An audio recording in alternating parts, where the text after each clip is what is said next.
শবে কদরের নামাজ ও দোয়া আছে কিনা? শবে কদরের অন্যতম আমল হলো রাতে দাঁড়িয়ে ইবাদত করা, নামাজ পড়া।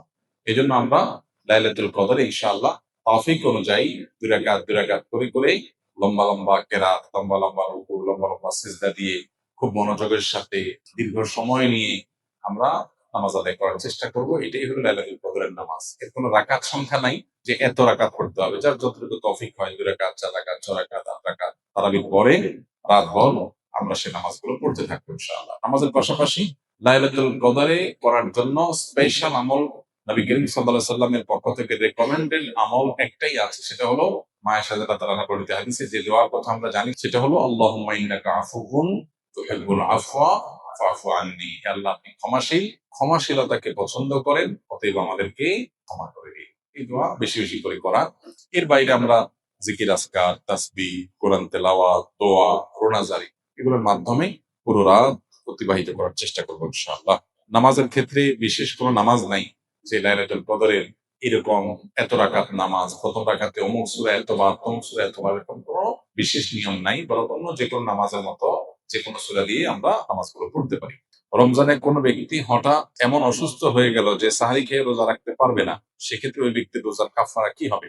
কারণ যদি আসলে রোজা রাখার মতো সামর্থ্য না থাকে তাহলে তার কাফারা হবে যে তিনি এই রোজার জন্য পরবর্তীতে রোজা রাখবেন। আল্লাহ বলেছেন ফামান কানা মিনকুম মারিদান আও আলা সাফারিন ফাইদ্দাতুন মিন আইয়ামিন উখরা। যে ব্যক্তি অসুস্থ হবে অথবা সফরে থাকবে সে অন্য সময় সে রোজা রেখে দিলে আদায় হয়ে যাবে, গুনাহ হবে না। কিন্তু অসুস্থতাটা এমন লেভেলের অসুস্থতা হইতে হবে যে এই অসুস্থ অবস্থায় তার রোজা রাখার কোনো সুযোগ নাই, রাখলে তার জীবনহানি বা অসহনীয় কষ্ট হবে। হালকা একটু জ্বর হলো, একটু সর্দি হলো, একটু পেট খারাপ হলো আর এমনি রোজা ভেঙে ফেললাম, ঠুনকো অজুহাতে রোজা ভাঙা যাবে না। রমজানের তারাবির টাকা উল্লেখ করে মসজিদে টাকা তোলা হয়, এটা শরিয়া দৃষ্টিকোণ থেকে সঠিক কিনা এটা আমরা এর আগে বারবার বলেছি।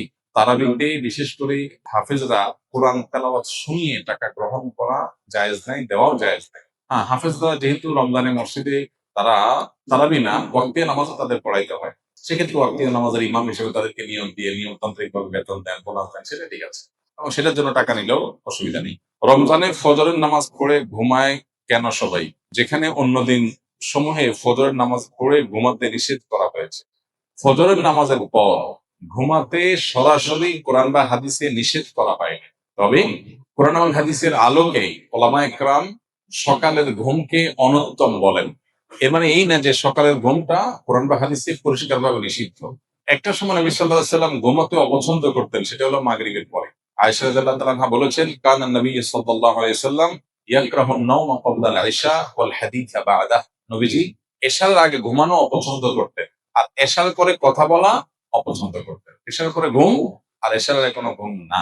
এর বাইরে ফজরের পরে তিনি সাধারণত তার যে লাইফস্টাইল, তার যে দৈনন্দিনের রুটিন ছিল সেখানে ফজরের পরে ঘুমের রুটিন ছিল না বা ঘুমের রুটিন পাওয়া যায় না। তিনি ফজরের পরে ব্যক্তিগত আমল করতেন, জিকির আজকার করতেন, লম্বা সময় ধরে অন্যান্য কাজ করতেন। এরপরে তিনি কাইলুলা করতে যেতেন দুপুরে। এটা ছিল তার লাইফস্টাইল। কিন্তু দুর্ভাগ্যজনক বাস্তবতা হলো আমাদের সমাজে বিশেষ করে আমরা যারা মুসলিম দেশের বাসিন্দা আছি, অদ্ভুত এক জীবন আমাদের। আমরা রাতে দেরি করে শুই, আবার ফজরের পরে শুয়ে থাকি। এটা আমাদের অভ্যাস। পৃথিবীর যত উন্নত দেশ আছে, সেটা পূর্বে হোক পশ্চিমে হোক, গোটা বিশ্ব জুড়েই দেখবেন যে বেশিরভাগ উন্নত দেশগুলোতে মানুষ রাতে তাড়াতাড়ি ঘুমায় আর ভোরে উঠে কাজ শুরু করে, পড়ালেখা শুরু করে, কোনো ঘুম নাই।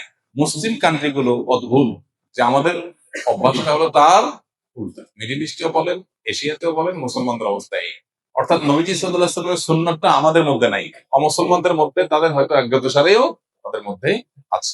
তো যাই হোক, এটা হলো সকালের ঘুমের কথা। এখন কত রমজানে যে মানুষ সকালে ঘুমায়, এর উত্তর হলো যে রমজানেও যদি কেউ সকালে না ঘুমিয়ে থাকতে পারে সেটা ভালো। কিন্তু পৃথিবীর সেট আপটা এমন ভাবে করা হয়েছে যে 9টা to 5টা অফিস, স্কুল, কলেজ, মাদ্রাসা সব এরকম করা হয়েছে। কেন আর্লি মর্নিং একদম ভোরে শুরু হয়ে দুপুরের মধ্যে শেষ হয়ে যাবে এমন হতে পারতো না? তার কারণ দুপুরে এসে একটু রেস্ট করতে পারতো, রাতে তাড়াতাড়ি ঘুমিয়ে যেত, সকাল উঠে কাজ শুরু করতো। তো এই যে আমাদের একটা সিস্টেম ডেভেলপ হয়েছে, যে সিস্টেমটার মধ্যে সুন্নাহ পালন করাটা কঠিন, এরকম পরিস্থিতিতে কারোর যদি অসুবিধা হয়, তিনি রমজানে তারাবি পড়ে শুতে শুতে 10:30 11টা বেজে গেছে, আবার ওদিকে তার সকালে উঠে অফিসে যেতে হবে, সারাদিন একজন রেস্টের সুযোগ পাবেন না, তিনি যদি সকালে ঘুমান গুনাহ হবে না। বুঝে আসছে কথা? তবে সকাল সন্ধ্যার যে দোয়াগুলো সেগুলো অন্তত পড়ে তারপর শোয়া উচিত। আরো ভালো হয় যদি এশাকটা পড়ে তারপর শোয়া হয়, আরো ভালো হয় যদি চাষটা পড়ে তারপর শোয়া হয়। কিন্তু যদি কেউ এটা না পারেন তাহলে এটা তার গুনাহের কারণ হবে না ইনশাআল্লাহ তাআলা, কারণ এটা পরিষ্কারভাবে কোনো গুনাহ বা নিষিদ্ধ কোনো বিষয় না। শবে কদর পাওয়ার সহজ উপায় কি? শবে কদরের রাত যেহেতু একেবারেই চূড়ান্ত ভাবে ফিক্সড কোনো রাত নয়, সেজন্য শবে কদর পাওয়ার উপায় হলো রমজানের শেষ দশকের প্রত্যেকটা রাতে ইবাদত করা। প্রত্যেকটা রাতে ইবাদত করার যদি সুযোগ না হয়, তাহলে কমপক্ষে বেজোড় রাতগুলোতে ইবাদত করা। নবী সাল্লাল্লাহু আলাইহি ওয়াসাল্লাম বলেছেন, তাহাররাউ লাইলাতুল কদরি ফিল বিদরি মিনাল আশরিল আওয়াখিরি মিন রমাদান। রমজানের শেষ দশকের বেজোড় রাতগুলোতে তোমরা কদর তালাশ করবে। তার মানে এর মধ্যে যে কোনোটা হতে পারে। আল্লাহ তাআলা বিষয়টা একটু উজ্জ্বল রেখেছেন কেন?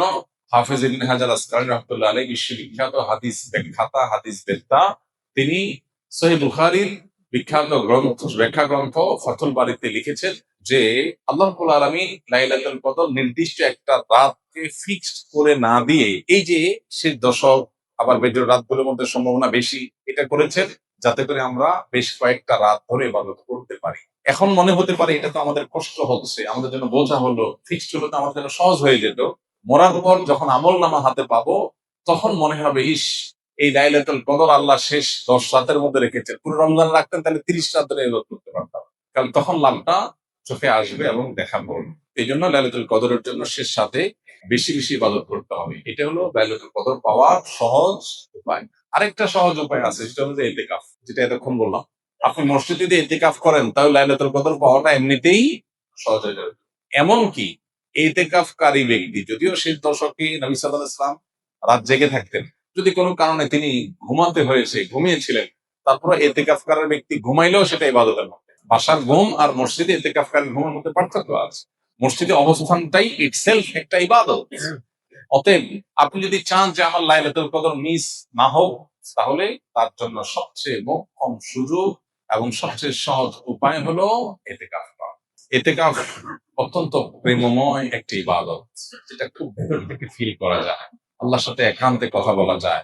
অনুভব হবে যে আমি আল্লাহর ঘরে আছি, আল্লাহর ঘরে হাজির হয়ে গেছি। সবাই বের হয়ে যাচ্ছে, আমি বের হচ্ছি না, কারণ আমি আল্লাহর ঘরে বন্দী, নিজেকে বন্দী করে ফেলেছি। অন্যরকম এক ফিল আসবে ইনশাআল্লাহ। রমজানে কাজা হওয়া রোজা মা বোনরা কখন রাখা সর্বোত্তম হবে? সবচেয়ে উত্তম হলো সওয়ালের মধ্যে রেখে ফেলা, যত আগে রাখা যায়। যদি সেটা না রাখা যায়, পরবর্তী রোজার আগে আগে রেখে ফেলা উচিত। আয়েশা রাদিয়াল্লাহু তাআলা আনহা তার ভাঙতি যে রোজাগুলো হতো, সেগুলো তিনি পরবর্তী রমজানের আগে শাবান মাসে রেখে ফেলতেন।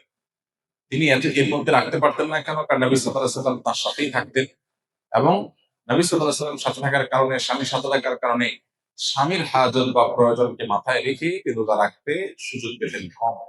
এদিকে শাবান মাসে নবী বেশি বেশি নফল রোজা রাখতেন, ওই সুযোগে তিনি তার রোজাগুলো রেখে ফেলতেন। এজন্য শেষ সময় হলো পরবর্তী রমজান রাখা। কোনো কারণে যদি সেটাও কেউ না পারে, তারপরে রাখলেও আদায় হয়ে যাবে।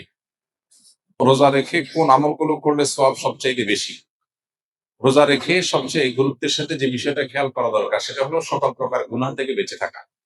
সকল প্রকার গুনাহ থেকে বেঁচে থাকা। আমি রোজা আছি, আমি গীবত করব না। আমি রোজা আছি, ঝগড়া করব না। আমি রোজা আছি, গালমন্দ করব না। আমি রোজা আছি, মিথ্যা কথা বলবো না।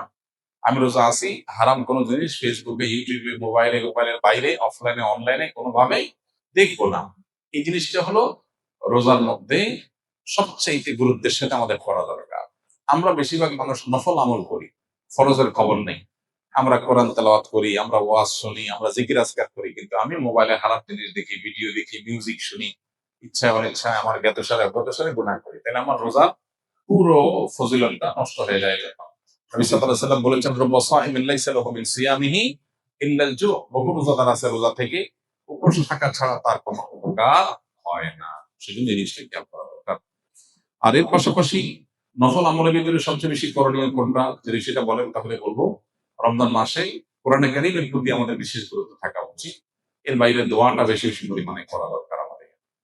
রমজানে কোনো ব্যক্তি হঠাৎ এমন অসুস্থ হয়ে গেল যে সাহারি খেয়ে রোজা রাখতে পারবে না, সেক্ষেত্রে ওই ব্যক্তির রোজার কাফারা কি হবে? কারণ যদি আসলে রোজা রাখার মতো সামর্থ্য না থাকে, তাহলে তার কাফারা হবে যে তিনি এই রোজার জন্য পরবর্তীতে রোজা রাখবেন। আল্লাহ বলেছেন, ফামান কানা মিনকুম মারিদান আও আলা সাফারিন ফাইদ্দাতুন মিন আইয়ামিন উখরা। যে ব্যক্তি অসুস্থ হবে অথবা সফরে থাকবে, সে অন্য সময় সে রোজা রেখে দিলে আদায় হয়ে যাবে, গুনাহ হবে না। কিন্তু অসুস্থতাটা এমন লেভেলের অসুস্থতা হইতে হবে যে এই অসুস্থ অবস্থায় তার রোজা রাখার কোনো সুযোগ নাই, রাখতে তার জীবনহানি বা অসহনীয় কষ্ট হবে। হালকা একটু জ্বর হলো, একটু সর্দি হলো, একটু পেট খারাপ হলো, আর এমনি রোজা ভেঙে ফেললাম, ঠুনকো অজুহাতে রোজা ভাঙা যাবে না।